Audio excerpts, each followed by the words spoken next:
Memorial Day weekend, folks.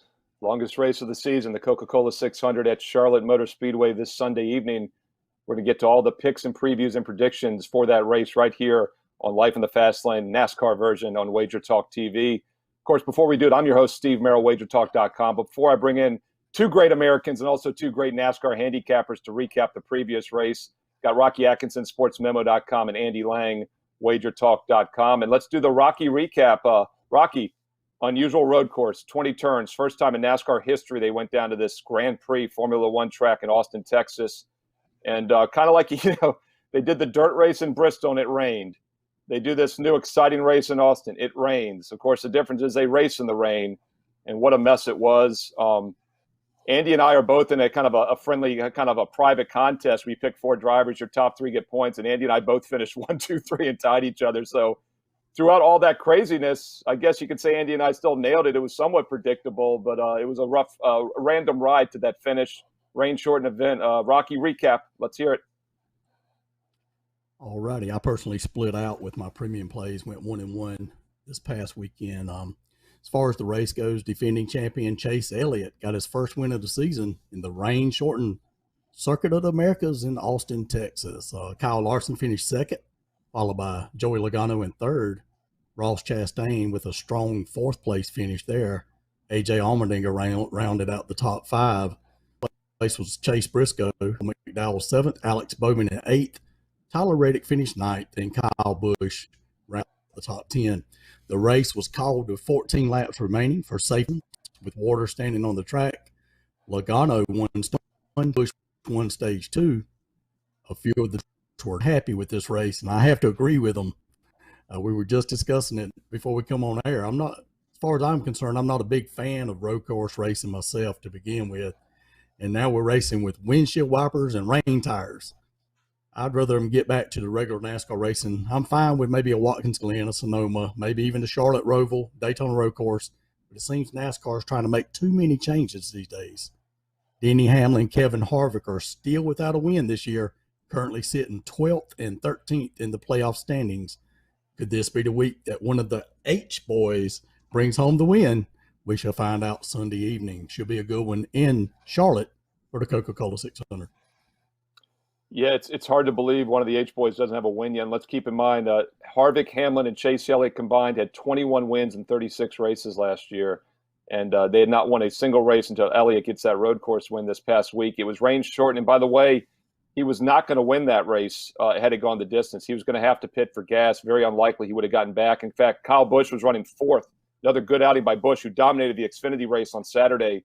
Busch decided to pit a little early, which I think was the right move, actually, to try to gain some ground and maybe have a chance still. But then the rain came, so I guess it wasn't the right move.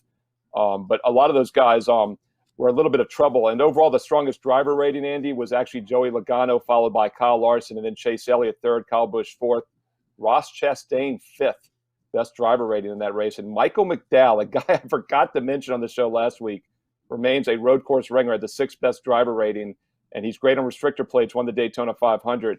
Not so good on the other type of tracks. He's not a guy we'll be talking about other than maybe a play against here for Charlotte. But, Andy, before we close out COTA, Road Course of America, whatever you want to call it, the Grand Prix, some good nominees this week for the Ricky Stenhouse Jr. Unforced Aero Race Award. Andy, I'll throw it to you for that honor.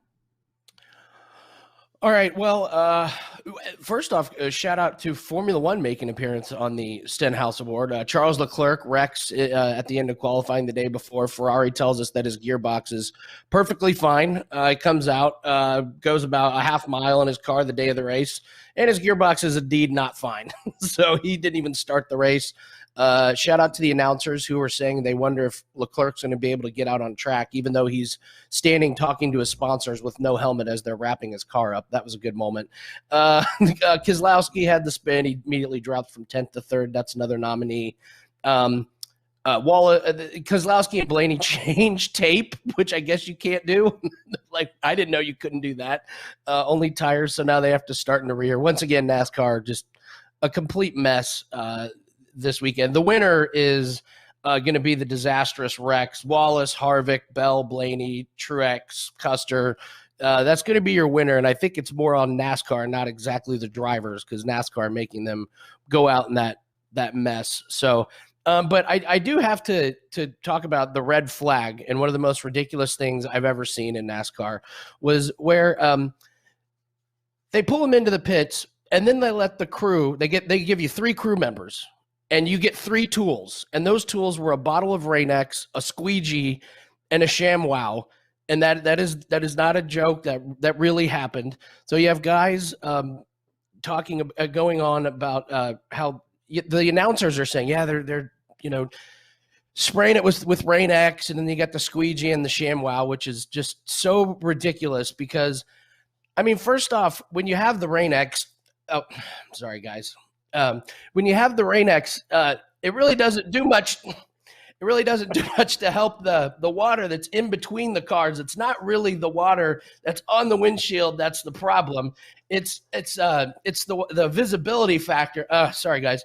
And then a squeegee. As soon as you squeegee the car, the windshield, when you go back out on track, the water gets on the windshield. Sorry, I'm trying to reenact the NASCAR race. And then the ShamWow is just one of the most ridiculous things. They were wiping off the back windshield. Completely ridiculous in NASCAR. They should be ashamed of themselves. So, and thank you to my wife, who has graciously decided to spray me and squeegee me off to go along with this bit. Andy Lang, I'll bring my own prop. That was a winner right there. That was a winner all the way around, that whole bit. You are truly a great American. I think that's so fitting too for a race that was just a total cluster from the start, and the winner once again is the big crashes. I mean, we had a 2-for-1 special there. It was almost an automatic winner by default. How could you not vote for that one? I mean, you had the best of everything. You had Harvick slowing down, and then Bell hits him, and Blaney, and Truex Custer race was scary. I mean, that car, Truex literally just hits a car out of nowhere, and then he gets, I don't know what you call it, like catapulted almost underneath, and then a fire. It had fire. I think every time there's been a fire, it wins the Stenhouse Award automatically. That's kind of in the fine print. But yeah, that race was a mess, and I think some of the drivers were very unhappy with it. So we'll see what the future is in store for racing in the rain like that. But Rocky, like you said, we get back to real racing this week, and this is the Coca Cola 600. This is one of the most prestigious races in NASCAR. It's always Memorial Day weekend. First, from a handicapping perspective, it's the longest race in NASCAR. Let me point out, we will have practice. One practice session right after the show tonight, the 7 o'clock Eastern frame on Friday night. We're going to have a 1-hour practice session. Then there's a qualifying session at 11:30 a.m. Eastern Saturday morning. The cars will be impounded after that. It's a 1-lap qualifier. It's not the stage stuff. Qualifying normally is very useless in NASCAR. We've talked about that because they usually have a different trim package. But the fact that the car is going to be impounded, I would think that the contenders are going to have their race trim. The offshoot guys who are in the back, they might have some qualifying trim. They might run better than expected, but be very careful reading too much into that from a handicapping perspective. So I would think the practice session tonight on Friday will probably be race trim and the qualifying. So, Rocky, I know you're a practice guy like I am. By the way, the practice stuff did translate last week, even on the road course, and it translated earlier this year at Bristol when we've had practice. So I'm looking forward to see the results tonight, see that qualifying run. I haven't checked the weather yet, guys. I know here in the Virginia area they're calling for rain on Sunday. I have a feeling maybe that's going to hit Charlotte. I'll check that here in a moment. But, Rocky, what's something you're looking at? This race often starts daylight and hot sun, finishes under the lights. The cars change. It's an endurance race, 600 miles to say the least. Normally, usually suspects, the guys that are very consistent like Keselowski, Harvick, Truex, Hamlin, those guys are there at the end. Who's someone you're looking at, Rocky? Yeah, for the Coca Cola 600 here, I've been to one, and it's long.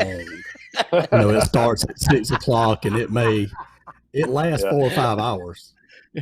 And I was tired sitting in the stands, so I know these guys are going to be tired, running around the track, driving a race car, and doing all they do out there. But one guy I'm going to look at is, I got the H hat on for a reason this week. I'm going to go with Denny Hamlin. Hamlin has not won here in Charlotte, but he does have 10 top 5 finishes, 18 top 10 finishes in 29 races. Average finish is solid at 12.5. which is third best among all active drivers.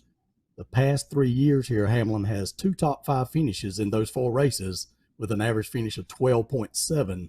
So I'm looking for Hamlin to run strong this weekend. Yeah, by the way, they're calling for thunderstorms tonight, so we'll have to get that practice session. 25% chance on both Saturday and Sunday, Annie. Andy, that we're going to get rain. So they should get the race in. Not sure exactly when that rain is coming on Sunday. It's kind of throughout the day and evening. It's on and off. So that long race, Rocky, might become even longer if we get some red flags and weather delays. And it's a brutal one. And I've never done Charlotte, guys. I always kind of wanted to do the All-Star race the week before because that's the shortest race of the season, and it's followed by the longest. They're doing the All-Star race, by the way, in Texas this year.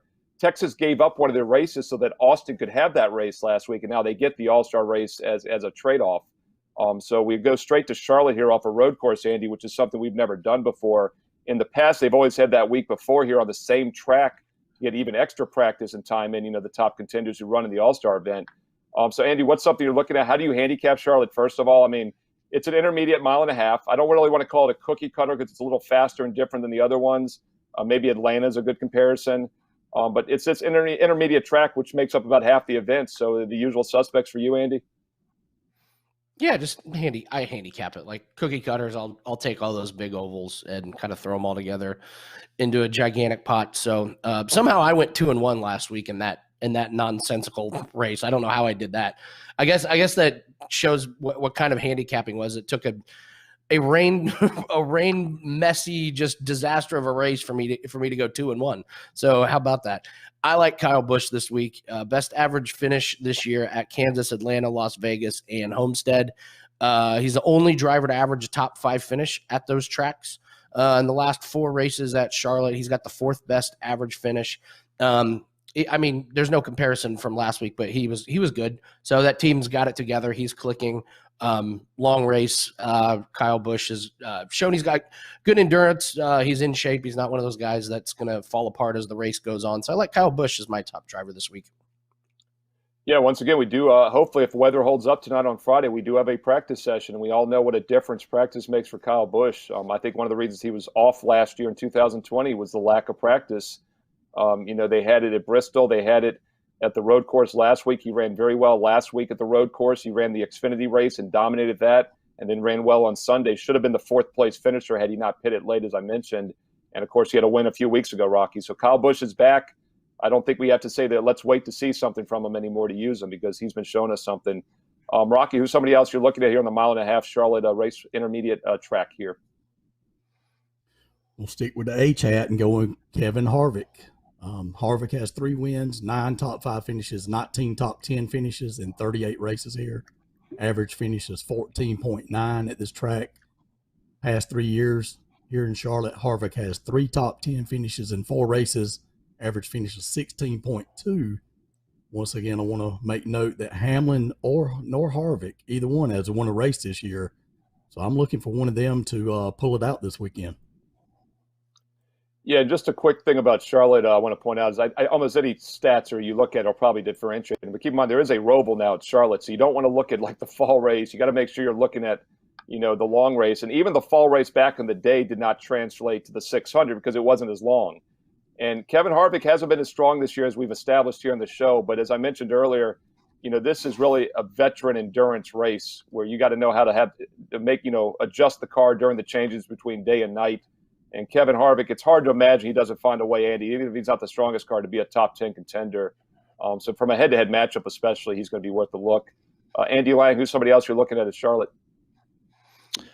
Well, the defending champ is starting to come alive, and Chase Elliott is saying, I'm not giving up this title that quick. Last 4 races, he's got the best average finish, averaging 4th place finish, and those are a lot of different tracks, and I like to see that. Second highest driver rating in those 4 races behind Kyle Larson. And the last 4 races at Charlotte, Chase Elliott, best average finish tied with Martin Truex. So those include 3 of the 600s and 1 of the 500 races at Charlotte. So him and Truex, the only 2 guys averaging a top 5 finish with 4.8.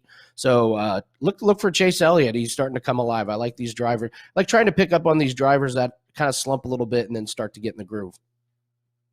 Yeah, and I like to look at driver ratings, as you know. And once again, as you mentioned, Andy, Truex and Elliott tied with a 4.5 place finish the last 4 times at Charlotte. Kyle Busch, though, has the second best driver rating. It's Truex, Busch, and then Elliott. And you mentioned, of course, Busch and now Elliott. So they both have been very strong with the driver rating as well. Rocky, who's somebody else you're looking at Charlotte? Looking at Martin Truex Jr., he currently leads to playoff standings, 3 wins this year. In Charlotte, he has 3 wins, 7 top 5s, 13 top 10s, and 29 races. Average finish of 13.6. Truex Jr. is the best driver here in Charlotte the past 3 years, with 1 win, 2 top 5s, 4 top 10s in those 4 races, with an average finish of 4.5 during that time. Very strong. He has led the 3rd most laps the past 3 years and has the best driver rating at this track during that time. So I'm looking for Martin Truex Jr. to continue running good this year.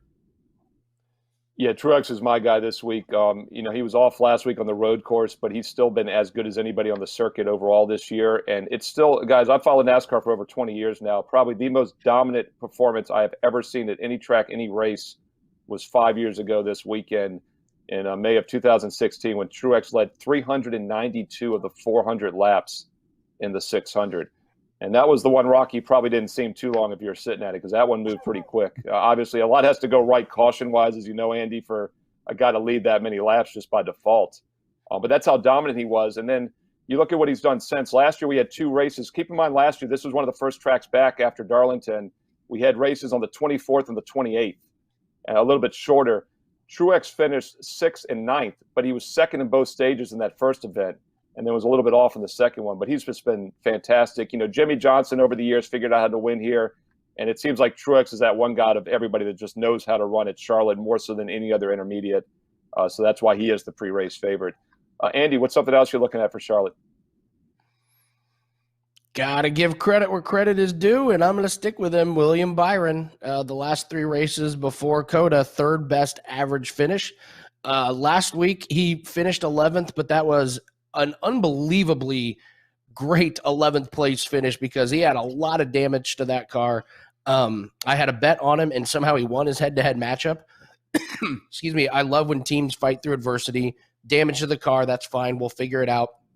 I was shocked when he was up in 11th. The announcers were talking like, Byron trying to get into the top 10. I was like, top 10? He doesn't have a right fender. How's that possible? So, I look for him to continue. That team is clicking. He is clicking. And sooner or later, he's going to get a win. He's just running up at the front too much to not get another win coming up. Yeah, and I talked about dominating races. Let's keep in mind the first intermediate track this year was Vegas back in February, the 1.5 miles. And not only did he win that race, but he led almost half the laps. He led 102 of the 267 laps. So what's that, about 40%? Pretty dominant performance. He's been 9th or better in each of the 5 intermediates this year. He's been a top 10. As you said, he would have had 11 straight had he been 1 spot closer. And I think he would have got it, Andy, because other guys in front of him had to pit still had it not been range shortened. So I felt a little bad for him. 11th, he misses that streak by 1. But this is a guy whose upside we keep talking about is tremendous. And these are his best type of tracks. I didn't like him last week on the road course. He's young, doesn't have the experience there, but he's getting better week after week. And these intermediates, we saw what he did at Vegas and what he's done on the other tracks as well. So, Homestead, and then the other tracks as well. So, yeah, Homestead's where he won. I might have said Vegas. It was Homestead back on February 28th. He was 8th at Vegas, 8th at Atlanta, 9th at Kansas, 4th at Darlington. So he's been very good on all of them this year. And, William Byron's a play-on guy for me all season at this point. And, it's funny, Rocky, we didn't mention another guy from that Hendrick team, Larson. And Elliott, of course, was mentioned. We mentioned Byron. Bowman's a guy that you become around to more. Rocky, what's something you're looking at here at Charlotte? Want to get to a long shot, play on, a play against? What do you want to do? We'll do a long shot, and I'm going with the guy you just mentioned, William Byron's teammate, Alex Bowman.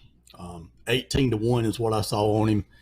He has 2 top 10 finishes the past 4 races here in Charlotte. He has led the 2nd most laps among all drivers during that time with 223 laps led.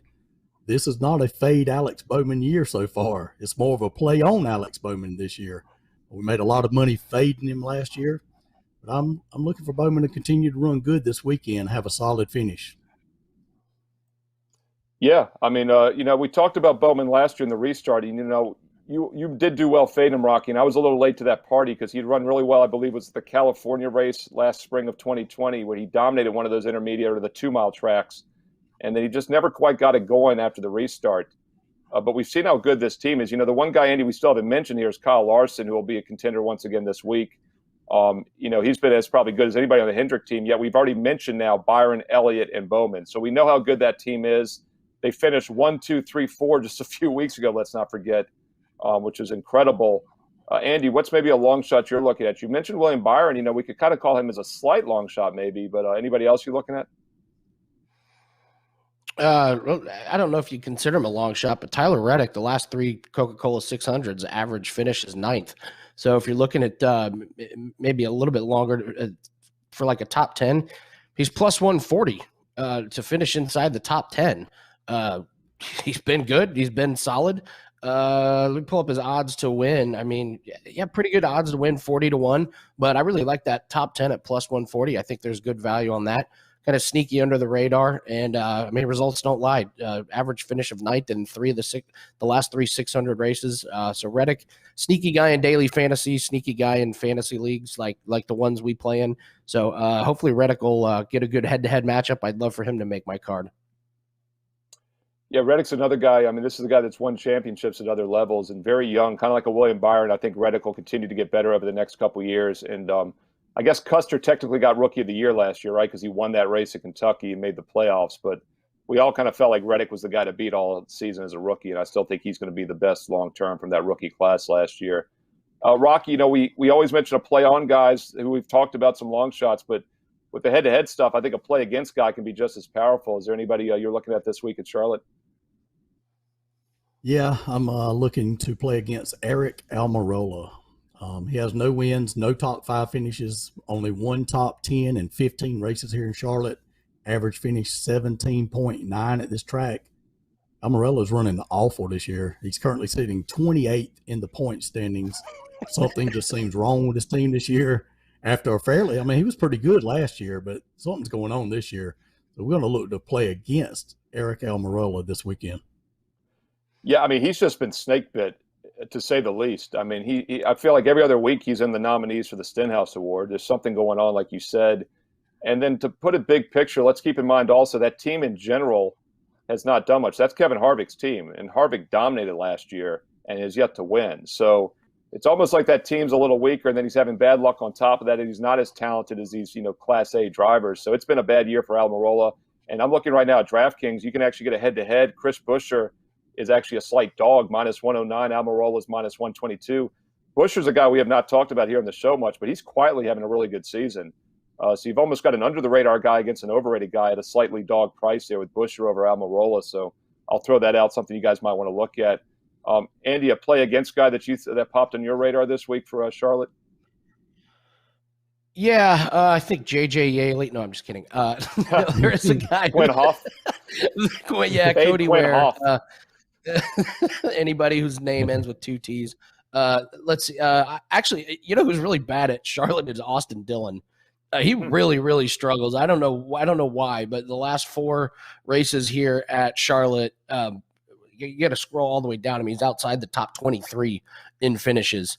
And so if you believe in track history, he's matched up on DraftKings against Kurt Busch, whose average finish in those 4 races is 12th. So if you're looking at just track history, and I think Kurt Busch is a little bit different this year than last, so it's not the slam dunk play. But yeah, look for Austin Dillon to struggle at Charlotte once again. Yeah, Dillon's been just outside a top 10 guy at most of the intermediate tracks this year, but it does make me nervous for a long race because I feel like Dillon's one of those guys who can find ways to screw things up. And Almirola, who Rocky just mentioned, has definitely been in that category this year. So I think that makes a lot of sense, Rocky, for that reason too. And Kurt Busch is a wily veteran. In these long races like this, you feel guys like Harvick, Busch, Keselowski, who we haven't mentioned, Logano, who we haven't mentioned. They find ways to just stay consistent all race and end up in the top 10, top 12. So you definitely have that advantage with Busch over somebody like, a guy that's very sporadic like that. So I think that makes a lot of sense. Austin Dillon's kind of hit or miss every week. Rocky, let's get to a free head-to-head matchup for the show. First of all, Rocky's best bets for this weekend will be at sportsmemo.com. Over 100 NASCAR wins over the past 3 years plus, over 40 net wins. If you're looking for some NASCAR value this weekend, if you want to enjoy this nice long Memorial Day weekend, add NASCAR to your portfolio. Rocky, of course, does baseball, basketball as well. That's sportsmemo.com. And Rocky, give us a free head-to-head here to get the weekend started. All right, I'm going to go with Martin Truex Jr. over Kyle Larson. Kyle Larson is a very good driver. Just hasn't done too well here. I've already mentioned Truex in my top 3. just to recap right quick, past 3 years, he has 1 win, 2 top 5s, 4 top 10s in those 4 races, average finish of 4.5 during that time, and he's led the 3rd most laps the past 3 years, has the best driver rating at this track during that time as well. Larson has no wins, 1 top 5, 4 top 10 finishes in 11 races here in Charlotte. Average finish is 18.9 at this track. And over the past 3 years here in Charlotte, Larson has an average finish of 20. He hasn't led a lap the past 3 years here, and only 20 laps led here in his Cup career. So I'm going to look for Truex Jr. to finish ahead of Kyle Larson this weekend. Yeah, it's interesting, Rocky. I'm looking right now at DraftKings, and Larson is a slight dog in that head-to-head match. I'm sorry, Truex is a slight dog. Once again, that minus 109 versus minus 122 price. And I'm thinking, how is that possible? Because I've got Truex as the race favorite. DraftKings has both Larson and Truex at 5.5 to 1. I'm looking at what I consider one of the sharper offshores right now for NASCAR. They've got Truex at plus 450, Larson and Elliott plus 600.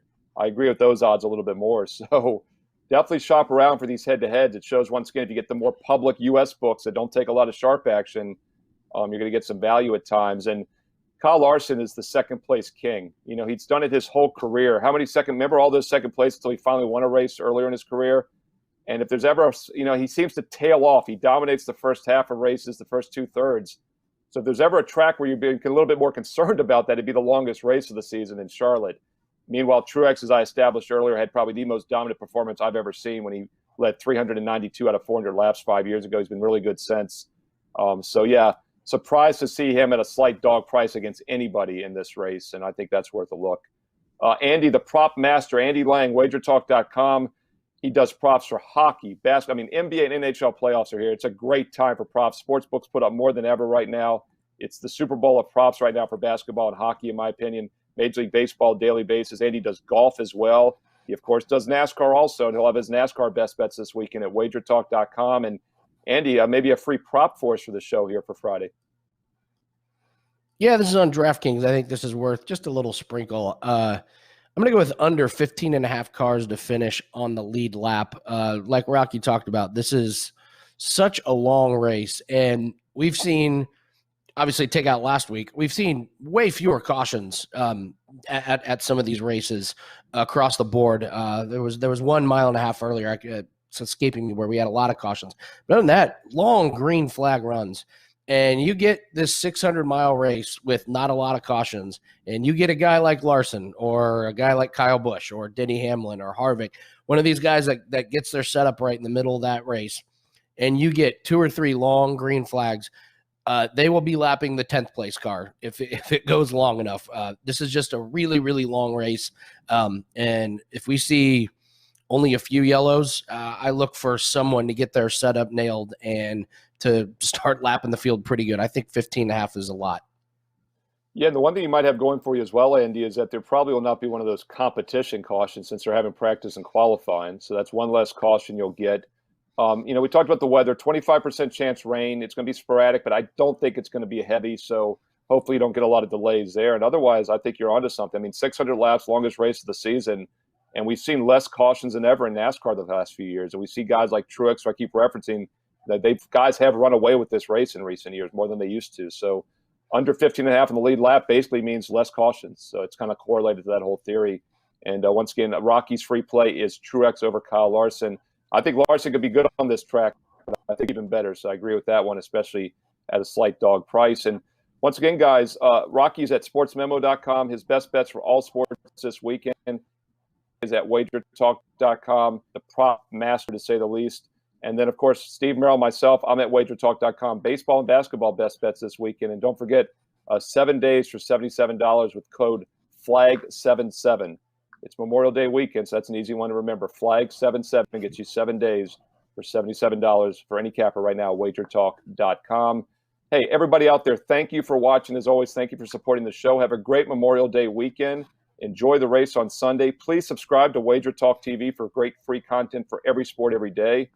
Like the video, and of course, comment below. We all love seeing your predictions for the race. Give me your top 3 predictions. Give me your long shot. I want to see some long shot and play against drivers as well. I read all the comments, and we really appreciate the support. Like, subscribe, comment below, and check back next week right here on Wager Talk TV. Not sure. I think we got the All-Star race coming up, so we might not have a show that weekend, but otherwise we'll be back each and every Friday night right here, Life in the Fast Lane, Wager Talk TV. Good luck this weekend.